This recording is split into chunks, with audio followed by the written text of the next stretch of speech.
Well, we've still got a few people creeping in, but I think we might make a start. So there's a little team of us here who answer questions. So don't ask about the competition yet. That will come in due course. There's no point. We're not going to sort of give details because we don't have any details to say about it. Just sort of enjoy the course, make some notes, try and get an overview. Tonight's session on relativity. Well, some of you haven't covered relativity, so you just have to sort of sit back and sort of enjoy the physics and see what sort of things can be coded. Here are some examples. You're not going to be able to do this in the competition, certainly. So don't sort of get too worried about, I've got to understand all these details. That's me. I mean, not at the pace we're going. What you're doing is seeing the sorts of things that can be done and how straightforward the programming can be for some of the physics. But you're not being asked to understand lots of difficult physics because that's just too much to take the whole subject in an hour. So sit back, make some notes, get some ideas, and over to Dr. French. Thank you, Professor Hughes. Good evening, everybody. My name is Dr. French, and this is the third session of the BPHO Computational Challenge 2025. So tonight, we're looking at special relativity. So very exciting. This is modern physics. Yeah, unfortunately, some of you may not cover this in your A-level course. So this might be hopefully new and exciting. So as if this is the first time you've joined this, we're going to talk about a particular topic of physics with the lens that we can create some code. We can turn some of the physics ideas into algorithmic recipes. So we can kind of breathe some life into the kind of equations that we're going to talk about. Although I can point you to some things that I've done before, we're going to try and code something live this evening. So if you are a Python fiend or a C++ or a JavaScript fiend or a MATLAB fiend, or it doesn't really matter what language you use, all right? Maybe if you're doing something in pairs tonight, you could perhaps code things live. But if that's too much, hopefully this will give you some inspiration about starting is not as difficult as you might imagine. So this is an amazing topic. And I think we're just going to talk about sort of the beginnings, really. So this comes from a little lecture course which I put together. There's lots of people who fed into this. Basically, I think I should give a shout out to the great Jeremy Douglas of Winchester College, my other colleague, Dr. Barron. And of course, the amazing book by Schwartz and McGuinness called Introducing Einstein. So that's a really excellent kind of cartoon-based book from the Introducing series, which I'd really recommend. The quantum mechanics version is also excellent, and we'll talk about that next week. Yes, this is about Albert Einstein. This is his younger version, and this is the slightly more sort of senior version a few years later. And light is not like a hamster, and light is not like a duck. What does that mean? We'll find out. And what does this equation mean in the corner? That's what we're going to spend quite a lot of our time thinking about this evening. So 1905, let's go back in history. And so this is Albert Einstein, 1879 to 1955. And he published 3 papers, which kind of changed the world. And interestingly, these were published in something called Annalen der Physik with the I guess the kind of editor, a certain Max Planck. And I spent ages trying to find this paper when I was at university. And I did find it in the back of a cupboard somewhere. So, and it doesn't look very much, so sometimes these things are quite subtle, but nonetheless are quite transformative. I'm going to borrow heavily in terms of the kind of models I'm going to put to you today about trying to explain the basics of special relativity. A lot of these we sort of attribute to the great Richard Feynman, a sort of bongo player and physicist extraordinaire. So again, I would very much recommend reading some of his books. Surely you're joking, Dr. Feynman. If you are new to this kind of stuff. All right. And also, of course, he won a Nobel Prize for physics in developing quantum electrodynamics. So if you may be combining some of these ideas with some of the ideas we'll talk about next week. There we are. So, right, so basically we'll start from light. So here's some nice images of light. It's, I'm going to suggest it's perhaps the best understood of all physical phenomena. Why it's such a bold claim? Well, if you think about it, there's only a few things that we have scratched and sniffed we've actually landed on in our solar system.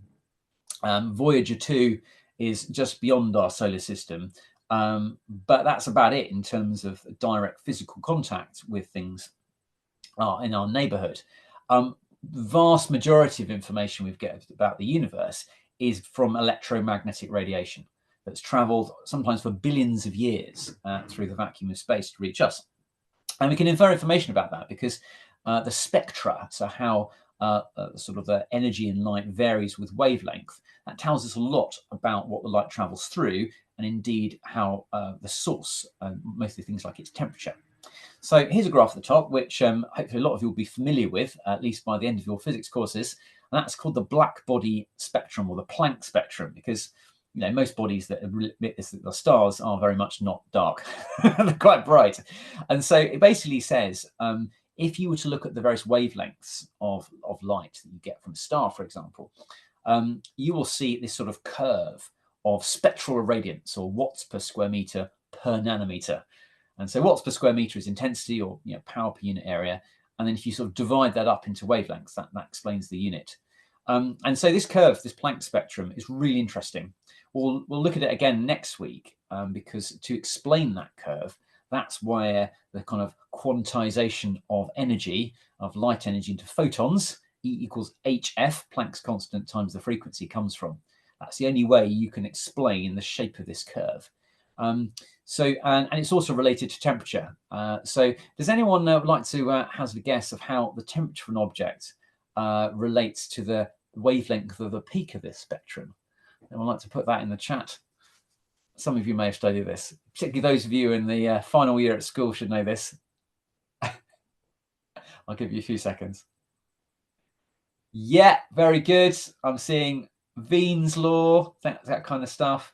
Temperature increases, peak wavelength decreases. Excellent. So it's a really nice inverse relationship. So if you work out the wavelength at the peak of this spectrum, all right, it's just about 500 nanometers for our star, so it's well into the visible, then that's related to 1 over the absolute temperature, which in the case of our star, 5250 plus 273, that's in Kelvin. Okay. We also get some little holes in this, which is where things like our atmosphere will absorb light at particular frequencies. That's all to do with quantum mechanics. So you can think about what the atmosphere is made of. And of course, if you get light coming from other exoplanets, etc., and look at the spectrum you get from those, you can kind of infer what's in the atmosphere. It says, basically, you can just see a dot in space, and yet you can see from the light spectrum what its chemical composition might be. And we'll do this again next week, but we'll look at, say, for example, the spectrum itself will have these little lines. So these are all to do with the sort of energy states of hydrogen. That's what most stars are made of. And of course, we can look at stars with a whole bunch of wavelengths that are beyond the visible and turn these into a false color image. We call this a hyperspectral image. This is one from NASA. So you combine things from the infrared, like the James Webb telescope produces, with the visible, maybe the UV, maybe even the gamma rays, and you can get all sorts of views of the cosmos. So very hot things producing in the UV or gamma rays or X-rays, or very cold things in the infrared, or maybe even the microwave spectrum. So there we go. So here we go. Here's another picture that all of you will have seen, and about this sort of electromagnetic spectrum. So light, it travels at a fixed speed in a vacuum. All right. And we know that fact, and we've used that fact for hundreds of calculations for all sorts of different wavelengths, and from radio waves to gamma rays. But think about that number being a constant. Why is that? Why, if you've got, light traveling through glass, it slows down. If you've got waves on a string, that depends on the tension of the string and the mass per unit length. So why is it why is it 3 times 10 to the 8, in meters per second? Why is that? So Albert Einstein, I think this is fairly true, but he thought deeply about this. All right. And that actually opens a whole bunch of things. So I would encourage all of you, never mind the computational challenge, is to think really deeply about these facts that we give you, and keep asking that why question until your teacher gets exasperated. So here's another, and this is the last amazing picture. So this is looking at the center of our Milky Way, and we've got a visible image, which is what you can see in the background. But I'm superimposing on this some gamma ray emissions, and the purpley one is, sorry, the bluish one is an X-ray emission. And so what you see is a dipole.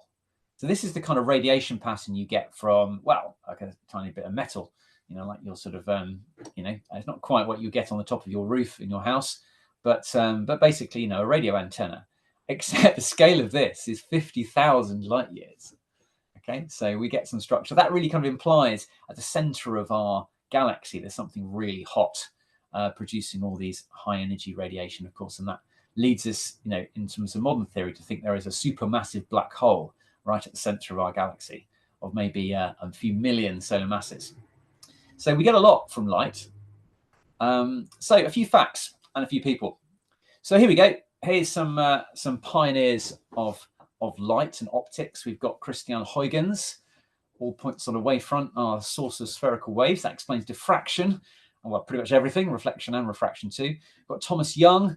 So hopefully a lot of you in sixth form will have done the double slit experiment or a grating experiment. In fact, gratings are better in many ways because you get really sharp laser beams. I hope that's coming across all right over the interweb. So this is in our lab in Winchester. So we've got a red laser, and I've sort of photographed it with a relatively long exposure in the dark through a grating which has maybe 100 lines per millimeter up to 600 lines per millimeter. So the beam illuminates quite a few slits. And what you do is, if you have a grating, you get really sharp laser beams that come out. So you probably have seen this at school with spots on the wall, but it's way more fun if you can get yourself a little smoke machine. I think we use one with glycerol. So it smells like a sweet shop. And if you let the smoke hang about a bit, you can actually see the laser beams really clearly. So light, it reflects, it refracts, it diffracts. And we've got some pictures like this. You can see the interference patterns, and you get the Young's double slits. There's the same Thomas Young here, who might have cracked the code for Egyptology and hieroglyphics as well, but was beaten to it by Champollion. And there's other people you might meet called Fresnel, etc. So Foucault and Physio are really interesting. So they used clockwork, the best clockwork at the time in France, to spin basically a mirror around. And they had light bouncing off, I think, one end of a mirror at the end of the Champs-Élysées. And they were able to actually measure to maybe a couple of significant figures the speed of light.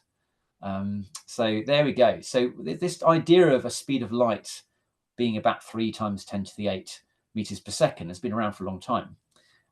So why am I going on about light? Well, about not that long after these pioneers, we've got the electrical pioneers. So Michael Faraday, Hermann von Helmholtz, as in Helmholtz coil fame, James Clerk Maxwell, Heinrich Hertz. I'd like to add people like Guglielmo Marconi as well, not least because he did some experiments on the Isle of Wight, and that's a good thing in my book. That's where I'm from. But they were basically using ideas of electricity, the motion of charges and the fields that are produced from charges and moving charges, and how that all works.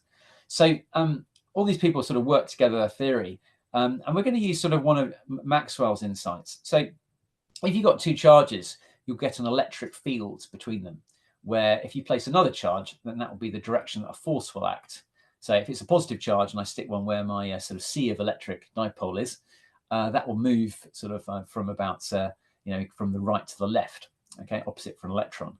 And we get a dipole. Magnetic dipoles look kind of similar, and that's what happens if you have a coil, except we need a current here to produce our magnetic field. And that goes back to Hans Christian Ørsted, where if you have a current in a wire, you get these sort of vortices of magnetic field lines. And if you put those all together, and James Clerk Maxwell encoded this into his 4 equations, and basically it's all about electric and magnetic fields, how they are manifested and vary in time and space if you have charges and moving charges. All right, there are 4 of them, 4 equations which allow you to calculate all these pictures. And if you put them together, you can work out what electromagnetic radiation looks like. So this is where disturbances in the electric and magnetic fields. So, and interestingly enough, they must be transverse. So K is the direction that they move, and E and H are the direction, respectively, of the electric and magnetic fields. So you've probably seen pictures like this. Here's a bigger one.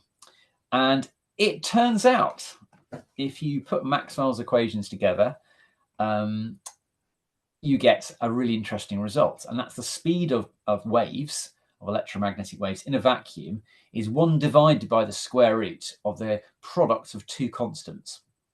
And what are these 2 constants? So mu naught is if you have a current, I, if I go back to the previous picture, right, and I go a radius r away from it, I can work out the magnetic flux density.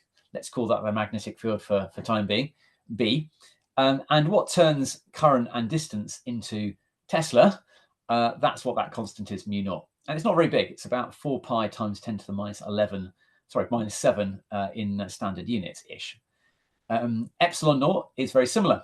If you have 2 charges, like our dipole here, and d being the distance between them, a bit like in gravity, the charge squared divided by the distance squared. Now, I've used the same charge here, 2 electrons, but they could have 2 different charges. So that'd be Q1, Q2.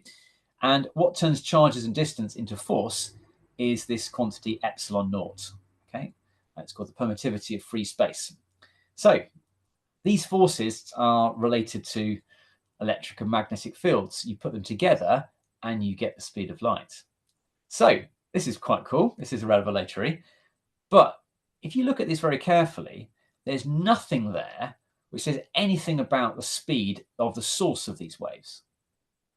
Now that is fundamentally odd.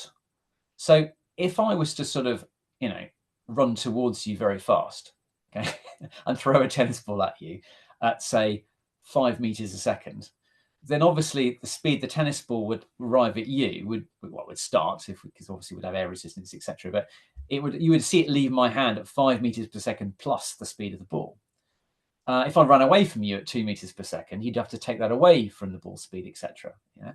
So that kind of makes intuitive sense. But in this equation, the speed of light in a vacuum is, all right, it's based on constants. So how do we reconcile that? So that's the kind of idea. So it's obviously a nice little tour of electromagnetism, but suddenly we have something which is deeply strange, that the speed of electromagnetic waves is a constant in a vacuum, regardless how fast we move, the source of those waves. So you could go at 2 times 10 to the 8 meters per second if you could somehow do this and accelerate to those crazy speeds. And if you were to shine a torch, the observer would see at that 3 times 10 to the 8, regardless of how fast you're moving. All right, so let's look at some of the consequences of this. So here we go. This is a space duck, but it wouldn't be, because a real duck produces this sort of Kelvin wedge of ripples, right? The speed of water waves depends on the, depends on a deep thing, but strength of gravity and the depth of water and that kind of thing. That's the square root of the 2.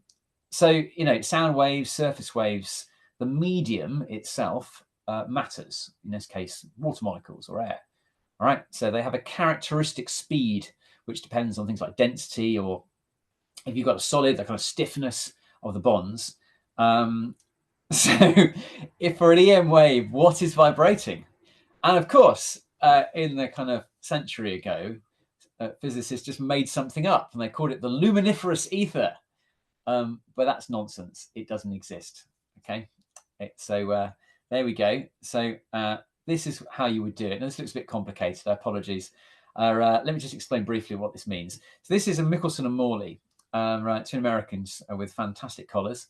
And they did a very nice experiment, which basically showed that there is no luminiferous ether. Light, it itself moves in the vacuum of space. And basically what they did is that they noticed the Earth, goes around the sun. So if there was some medium, then if you were going this way, you'll be going kind of with the medium, all right? So there'll be some sort of velocity, you were going against. And if you go the other way, there'll be such a relative motion between you and the luminiferous ether. So let's assume the ether doesn't really move. the fact that the Earth is moving through it should make a difference on the sort of beams of light that travel through. So they devised a very, very sensitive experiment where they had beams of light bouncing off mirrors and recombining. And if there was this sort of difference, there was some velocity here, you would expect a kind of phase shift. Now, I won't go into too much details about this particular diagram, but it's a bit like, I don't know, kayaking across a river, with the tide, and then, going back again against it. You'll see a bit of a difference there. And they basically observed no phase difference at all. Right? It's not a very good picture, but basically what happens is that they had a huge stone slab on a trough of mercury. This was not a safe experiment. And they had on the top, you can kind of just see a bit of an optical setup. This is in some basement in Cleveland, Ohio. And they did this experiment over a number of years. And essentially, they could not detect any effects of the Earth's motion through space on the movements of light. So there we go. So we assume that there is no ether. Light, it itself moves. All right, so there we are. Did Michelson and Morley observe any phase shift due to relative motion between the Earth and the ether? No, they did not. So this is a rather surreal concept that my colleague, Mr. Douglas, invents. So light is not like a duck, right? There is no sort of ripples in the ether. Okay, it itself moves. Right. Okay, so back to Maxwell's discovery. So we've got this 2.998 times 10 to the 8 meters per second, right? Let's assume Maxwell's correct. So let's go for this. So Einstein had this sort of idea, these Gedanken experiments, these sort of thought experiments. So in other words, if you can think of something which is far too expensive to do in a laboratory, maybe you can just sort of think through the mathematical modeling. And these days we can have computers to kind of do a bit of that. So here's an idea. It's like, if you were traveling at the speed of light towards a mirror, if you were trying to shave at the same time, what would you see? Would you get a reflection? What would it look like? I think you'd probably crack into the mirror, but let's ignore that. Remember, this is a Gedanken experiment, all right? So, well, let's go back to Maxwell. So, to kind of explore this, I'm going to really reduce the problem into the simplest scenario that gives rise to the kind of phenomena that we want. So that's kind of the spirit of a Gedanken experiment. In fact, the spirit of physics itself. You want to strip away all the kind of extraneous details and get to something which is really simple, but not too simple, if you see what I mean. So what we're going to do is get a glass elevator. Now, this is more kind of Charlie and the Chocolate Factory kind of thing. So it is kind of similar to what Feynman was talking about. So here we go. So what we've got is a kind of glass box, and it's in zero gravity, so we can ignore all that kind of stuff. And this little hamster, which he's been really trained. He likes bouncing off things. Okay, so no hamsters were harmed in this discussion. So it's like a hamster, in other words. So the hamster is an elastic hamster. Okay, you can see this. So the hamster moves at velocity u, right? Collides elastically with the roof and sort of bounces and keeps bouncing. It makes a kind of clock. It's a hamster clock, sort of at speed u. So if the height of my box is L, big L, and the speed is u, then the time it takes to go from top to bottom is obviously the length divided by the speed. All right. So that's going to be kind of my tick of my hamster clock. So could I replace the hamster with a pulse of light? What would happen there?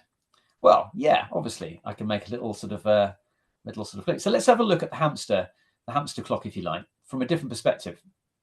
So Professor Feynman, right? So he's moving sideways from left to right at speed little v.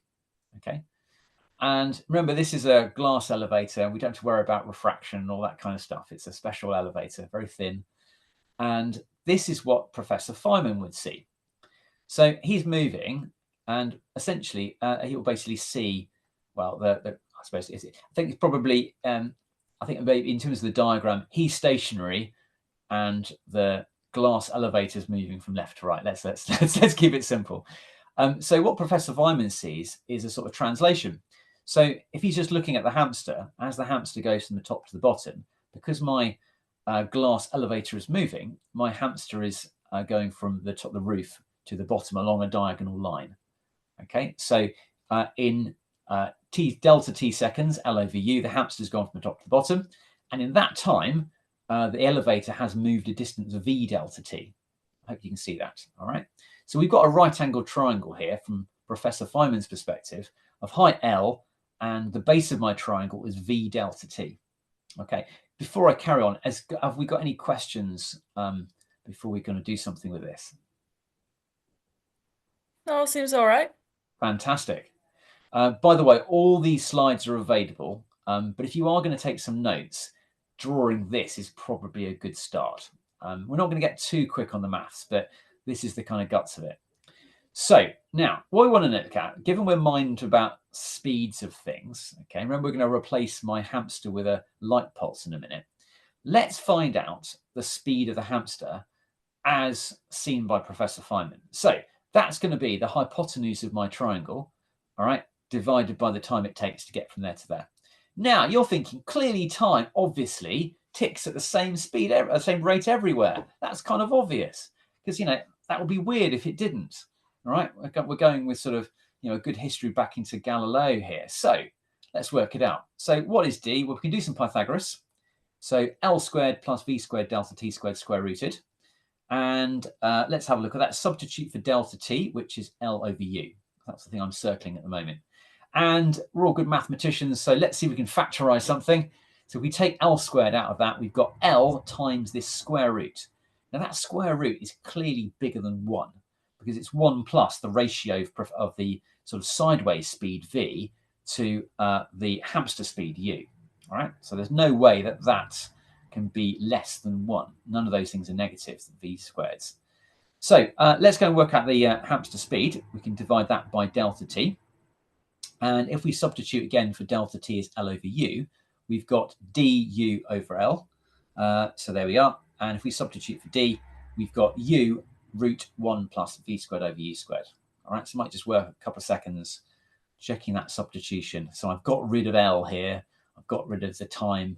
All I've got is the speed of the hamster in terms of the other two speeds. So, and it's pretty obvious that the W's got to be bigger than U, all right, because the hamster's traveled a further distance, right? It's the hypotenuse of your triangle. So what we're going to do is replace our hamster with a pulse of light. Ta-da! Here's my hamster light pulse transformation. So basically everything's the same, right? Except, according to Maxwell, the speed of light, and the hamster, by the way, has got a special spacesuit, so you know he doesn't suffocate. But this is a hard vacuum, all right? So there's, or I suppose we could treat it air. The speed of light in air is basically the same. So anyway, so my light pulse is going now at speed c. So basically, U goes to c. So every time you see U, you now see a c, right? So that's the hamster speed, and this is the light pulse speed. But we have a problem because Maxwell says that can't be true because the speed of light is always the same regardless of your frame of reference, regardless of the speed of the source. Oh no, how do we resolve this problem? So, time for a bold leap of the imagination. So we have to change some things. What can we possibly change? Well, maybe this idea that time itself is fixed. So delta T as viewed by Professor Feynman is maybe not the time that the light pulse experiences or is experienced inside this frame of reference. Right, so let's go. Light is not like a hamster, I'm afraid, or like a duck. So, bit of maths, let's go through this slowly. So here we go. So what I'm going to do now, I'm going to use a different time to correspond to my sort of elevator frame, if you like. All right, so the light pulse relative to the elevator, I'm going to call that T dash. All right, the dash doesn't mean derivatives or anything like that. It just means a different time. Okay, so T or delta T dash, the time interval in the frame of your elevator, is your elevator length divided by c, exactly what we had before.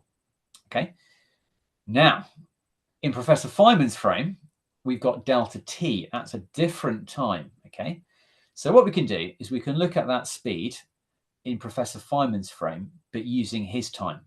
So let's look at our triangle. So v delta t is the sort of horizontal extent. We've got L, which is the vertical one.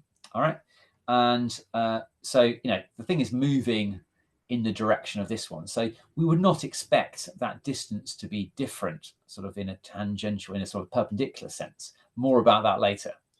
All right. So we can basically do what we did before. And we've got Maxwell's assertion that that speed, the speed of the light pulse going diagonally, is also the speed of light. So if you expand that out, so if you basically go c delta t in all squared, you've got c squared delta t squared is the thing under the square root. So if you rearrange that, you've got the length of my elevator is c delta t times this quantity here. So just eyeball yourself. If you move the delta t's to one side and factorize, you go from this bit to this bit.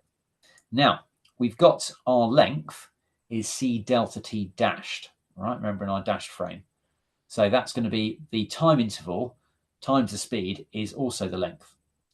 So if we set those equal to each other, then we've got the time interval in the elevator frame is Professor Feynman's time interval times this square root factor. So the time intervals are not the same. Now, if we rearrange that, we'll define something that you will see a lot in special relativity, and we're going to code up, it's got to half an hour, so we're going to do that, called the Lorentz factor. So I think that probably means, some of you, the historians amongst you might know this a bit better than I, but I think that probably implies that Mr. Lorentz actually figured this out before Albert Einstein did. I know it's called the Lorentz-Fitzgerald contraction, so perhaps we shouldn't be giving Einstein all the credit for this. As they say, people stand on the shoulder of giants, and maybe he was just a particularly good chef. The ingredients were already there. Anyway, history aside, the time interval in the, if you like, static frame, if you like, the sort of elevator frame, is the time interval in the moving frame, right, divided by a quantity which is bigger than 1. All right, so gamma is larger than 1. So it's 1 divided, we're using a reciprocal of this quantity. And you can see that we've got a quantity which is smaller than 1 to the power of minus a half. So that's going to be bigger than 1. So this is what we call time dilation, or alternatively, moving clocks run slow. So if you were to move really, really fast, so you're maybe you're half the speed of light, all right, the time that ticks in your frame, in your spacecraft, will be slower than the time it ticks, say, on the Earth that you're moving away. So if I move away from the Earth in a futuristic spacecraft at half the speed of light, then that our time on me, for my time and the time on Earth, will tick at different rates. Okay, so this makes for some very good sci-fi. So what we're going to do is we're going to take a little pause and we're going to plot this. So if you are a keen bean and have your software at the ready, let's see if we can plot a graph of this. I don't know if you can actually put images onto Zoom, but perhaps you can sort of put a smiley face if you're able to achieve this. If you've never done that before, just hang fire and I'll show you how to do it. So this is basically what we're going to do. We're going to plot this function, and this is the ratio between our moving frame time and our lab frame time. And so this quantity is 1 until we get really close to the speed of light. So when v over c gets close to 1. And then what we find is that tends to go to infinity. All right, and that's exactly what we want, because if we get to the speed of light, essentially time has stopped. It means we can't go faster than the speed of light, because that would mean, well, we can't do that because gamma tends to an infinity. It's got a vertical asymptote. So we have to go between 0 and 1 in terms of our speed range. So let's go and plot this. So there we are. I'm going to go into MATLAB, which is here. And what I'm going to do is I'm going to create a little file. So MATLAB has an IDE, sort of development environment, and I quite like it because you've got a command in which you can do things like, I don't know, c equals 3 times 10 to the 8, and you can do, I don't know, c squared. And there we go. You can use it like a calculator. All right. And also the variables were up on the screen. So if I go back and look at what C was, you can see C appears in my workspace here. So that's just a really nice thing when you're writing code. You want to be able to see the things that you're creating. So what we're going to do is we're going to create a little file. I think I've just done it. I'm going to go to save it. I'm going to call it Lorentz factor.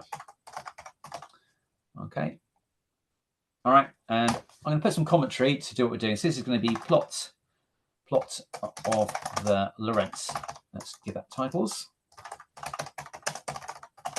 of special. Oops, that's not spell special. Okay, there we go. So in MATLAB, the sort of percentage sign means commentary. So every language will have a different symbol. I think Python's hashtags, something like that. Which language is // Can someone tell me? Java, very good. Yes, very good. So everyone has a different one. For more sort of a venerable pictures, do you remember what Fortran is? Oh, and C# apparently too, yeah. I don't know if Mr. Professor Hughes can tell me what Fortran is. There we go. Certainly I've used it. Anyway, so let's go and do it. So what we want to do is we'll have a variable v over c going from 0 to 1. So v over c is going to be a linearly spaced array, lin space, 0 to 1, and we'll have that in 1,000 steps. Okay. So what is this lin space? Well, it's a really good way of creating, well, vectors of things. So in MATLAB, lin space, let's go for 0 to 10 in 5 steps, right? We'll have 0, 2.55, 7.5, 10. And if I do answer transposed, which is dot dash, you can make that a column. So it's a really quick way of creating, you know, a variable. So v over c is this one. And what we're going to do is we're going to go for gamma. So what have we got? We've got 1 minus v over c. And notice when we're programming, we can kind of use syntax which we can read. So you could just call it x or something like this. But, you know, computer doesn't care how long these things are, as long as it's readable to us. Now, this is what we call a vector. So we want to do element-wise operations. So MATLAB's really geared up for this. If you do a dot hat 2, that means it squares everything. So I'm just going to show you that. So if I've got, here's my answer we had before. So I do answer dot hat 2, you can see I've squared all the values. If I did answer squared, it would give me an error because that's not a square matrix. Okay, so MATLAB is a matrix laboratory. So to square something which is I need to have the same number of columns and rows basically. So I also need to then raise this to the power of a half. So dot hat, that's the power of, and I go for minus 0.5 or minus 1 over 2. Doesn't really matter. Something like that. So that in MATLAB speak is gamma. So what I'm going to do, let's do this. It's going to be a very quick code today. Is I'm going to go and plot this. So if I go plot, and I'm going to go for v over c, and I'm going to plot that against gamma. And let's have a nice red line, and let's go for line width to be maybe, I don't know, 3. All right. So plot commands have all sorts of property value pairs. You can configure your graphs as your heart's content and make them look really professional. Let's add a grid. Let's have an X and Y label. So the X label would be, so speed v divided by speed of light. Okay. And then we've got the Y label. Well, we could do all sorts of things here, but I think we might just have our gamma factor. Let's call it the Lorentz factor. All right. Okay. And I think, and we can also call that the title as well, I think. Let's do that. Let's call that title. So these high-level plot commands are particular to MATLAB plotting routine. It's got a library of plot commands, and basically that's it. So if I run this, hopefully what you'll see is a nice graph. Here we go. I'll make that a bit bigger.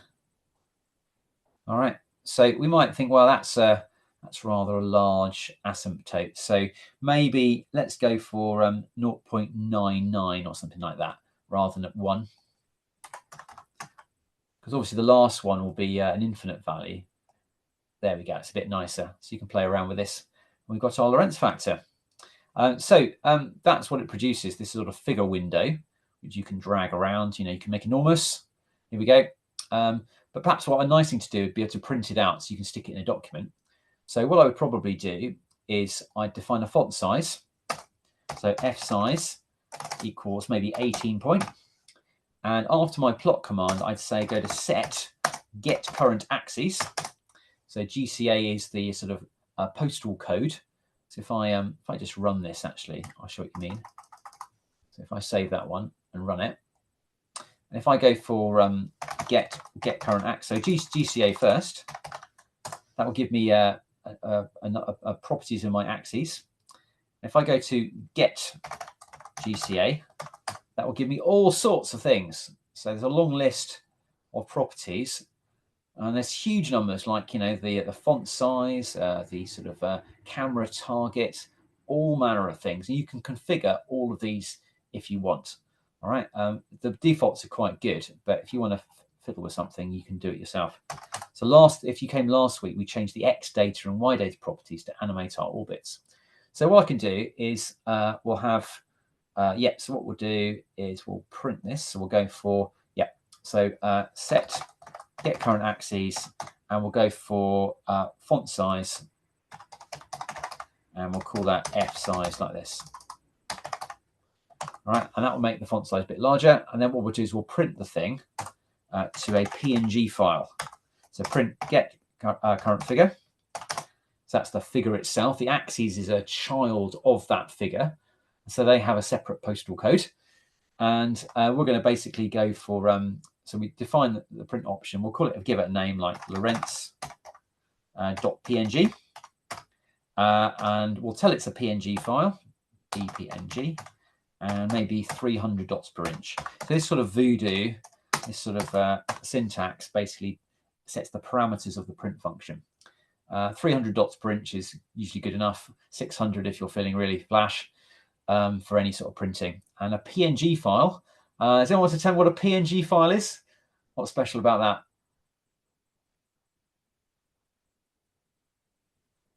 They say transparent.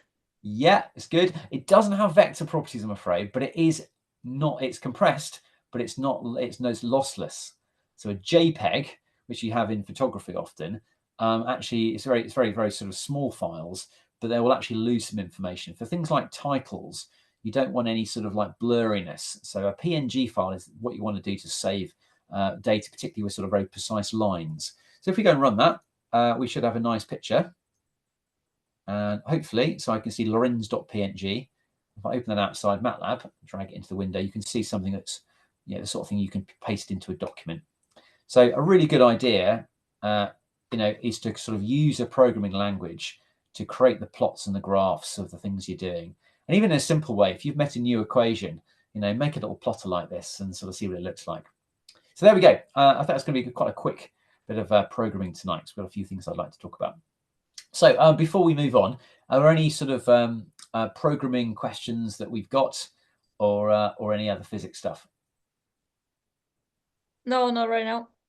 Okay, fantastic. There we are. Right. So we're going to come out of MATLAB now, and we're going to go back to our presentation. So here we go. Right. So a bit of words here, but basically, is this true? How do we know? This is, we have to make things go very, very fast. Well, the good news is that sort of subatomic particles, we can move very quickly. In fact, electrons, we can move incredibly fast because they're very light. And in 1964, a chap called Alvarge, I think that's how you pronounce it, so they whacked these things called neutral pions, which are traveling very, very close to the speed of light.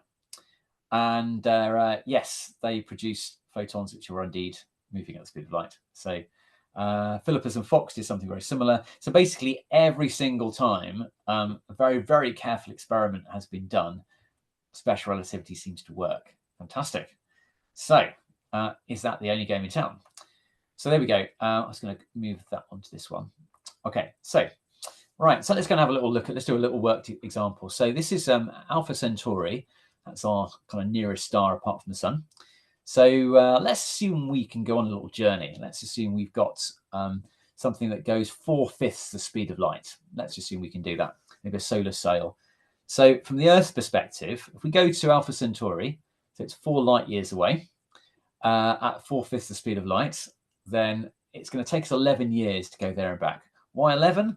Why not 10 years? Well, we might also spend a year at Alpha Centauri, gone all that way. You want to investigate it. So from the astronaut's perspective, though, all right, we take 1 year after this and we time dilate it. All right, so what we've got, we take the moving part of the journey, divide it by gamma, which in this case is 5/3, and you sort of substitute into our formula. So if we divide the 10 years by 5/3, all right, and then of course we add the one they spent on Alpha Centauri, assuming that's at 0 speed relative to the Earth. So that's a 7-year journey. So if you can go 4/5 the speed of light, you're there and back, all right, we ignore some acceleration here, is only 7 years, all right? So if you had a twin on Earth, an identical twin, then you'd be 7 years older, but your twin would be 11 years older. Okay, startling idea. There's just a nice little bit in the corner here, which you might be aware of. So a year is about pi times 10 to the 7 seconds. All right. So that all sounds interesting, but is that the only way of looking at this? Well, okay. Well, before we do that, let's look at another example. I'm going to call this the muon mystery. There we are. That's sort of Watson and Holmes may think about this. So muons are created in the upper atmosphere. So what happens is that cosmic rays whack into the atmosphere, and we can create these heavy leptons. They're like electrons, but a bit more massive, same charge. And they will decay into electrons, and interestingly, a pair of neutrinos, neutrino and antineutrino, but a muon variety. So a bit more exotic than beta decay that you've seen in school. Now, if you do this in a lab, they've got about a half-life of about 2.2 microseconds. And this process, because from the cosmic rays, they're traveling about 98% the speed of light. So, all right, let's just say they go through 10 kilometers of the atmosphere, kind of height of Mount Everest, or the height that airplanes fly. So that's going to take 34 microseconds. All right, so there we go, 10 to the 4 meters divided by the speed. So that's about 16 half-lives. So, in that time, you would expect the muons that reach a detector on the Earth to be about 1/45,000th of the kind of muon flux, if you like, that you get at the top of the atmosphere. Because in that time, loads of muons have decayed into electrons. And let's just say our detectors very flash that although they've got the same charge, we can only detect muons, maybe because the masses are quite different. That's how we do it. But what you find is that this ratio is not 445,000 at all. It's more like an eighth. So what's happened? Well, time dilation. All right. So the muon's moving clock is moving slow. So you need to work out what your Lorentz factor is. Now, at 98% the speed of light, that's about a factor of 5. Okay. So rather than what we had before, it's the time we can kind of, if you like, depends on how you do it in your perspective, but essentially, if we sort of we can look at the sort of half-life, we can essentially multiply it by 5. That's kind of the way that you would correspond the two frames. And so rather than 2 to the minus 15.5, all right, you've got that 2 to the minus 3, so about an eighth. Okay, so time dilation explains the muon mystery. All right, so the muon's clock is moving slow than otherwise than we should. So effectively, its half-life is much longer than we would expect it to be in the lab. Now, that's all good, but what about the muon's perspective if it had one? What would it see? Because surely the time dilation would work the other way too, and we've got a paradox. All right, so this is what it sees. So what we have is not just time must be dilated, but also lengths must be contracted. So the muon's perspective, it's moving at at the speed of light. It will surely the muon will experience a half-life of 2.2 microseconds. So the atmospheric distance that the muon sees is not 10 kilometers. It's 10 kilometers divided by gamma. So that's going to be about 2 kilometers. So recap. All right. So we have moving clocks run slow. So from our perspective, the muon's ticking much more slowly than it normally does. And so only about an eighth of the muons have, about 7/8 have decayed.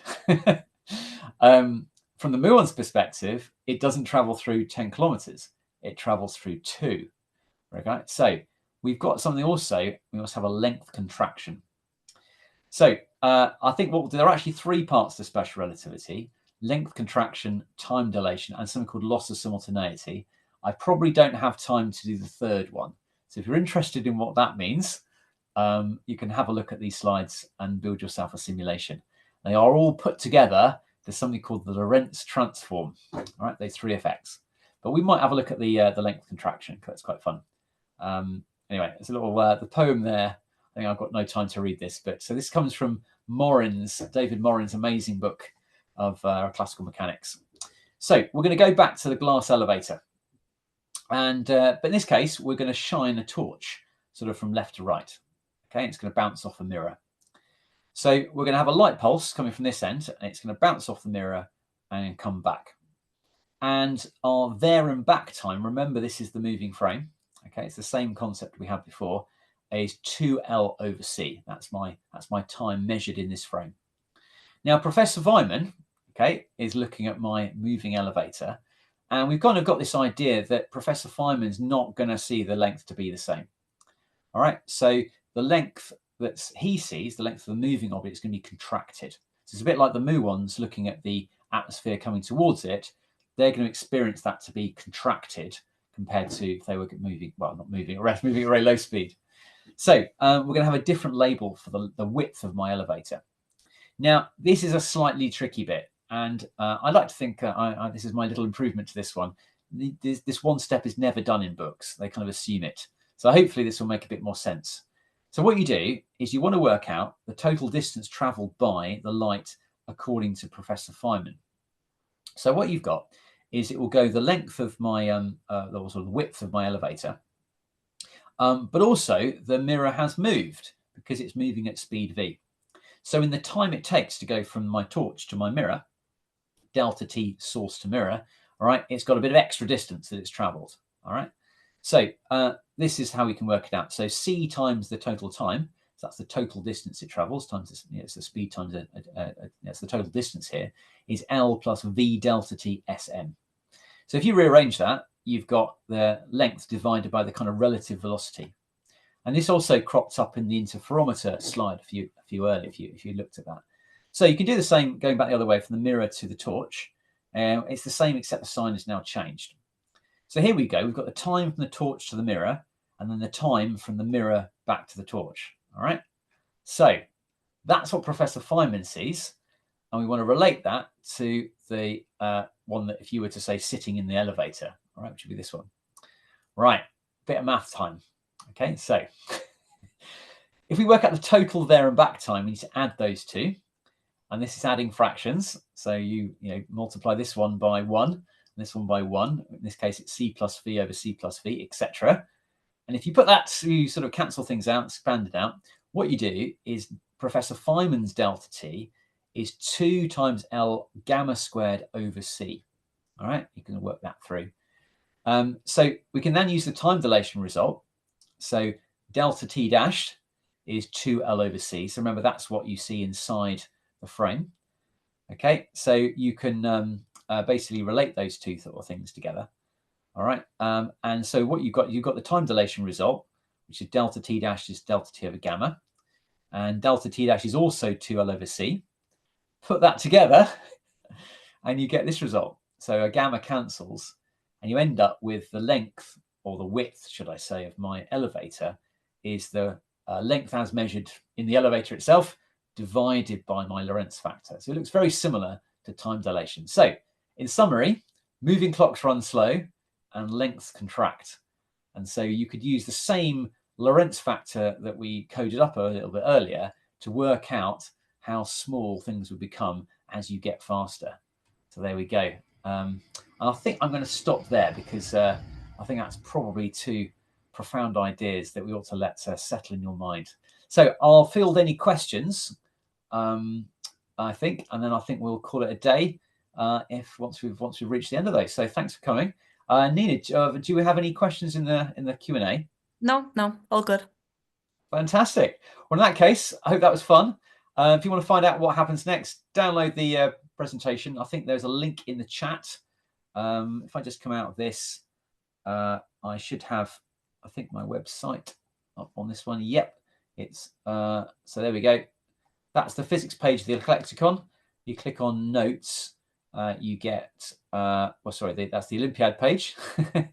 So that one is if you click on BPHO, and this is the relativity. Oops, I think I seem to have both of those ones. Right, let's get rid of that. So if I go to notes, I go to relativity, and this presentation is this one. And there's some sort of slightly more focused notes on the different parts, all right, including all sorts of things that you can work out. The twins paradox, if you studied that, there's a very nice picture, which I think explains how that works. But we need one more bit of information, which is loss of simultaneity. So moving clocks, when you change reference frame, go out of sync. So you have a time jump as a result. And that, combined with length contraction and time dilation, is what we call the Lorentz transform. And that's how we can go from one space-time, XYZ time frame to another. Okay. Any more questions? In that case, thank you very much indeed. I think it's quantum physics next time. So we're going to go from relativity. Let's just double check I've got that right. Let's go for notes. We've got BFO challenge. Yes. So we're going to have a little deep dive into things quantum, things nuclear, maybe some radioactivity next time. So I will see you in a week. Thank you very much.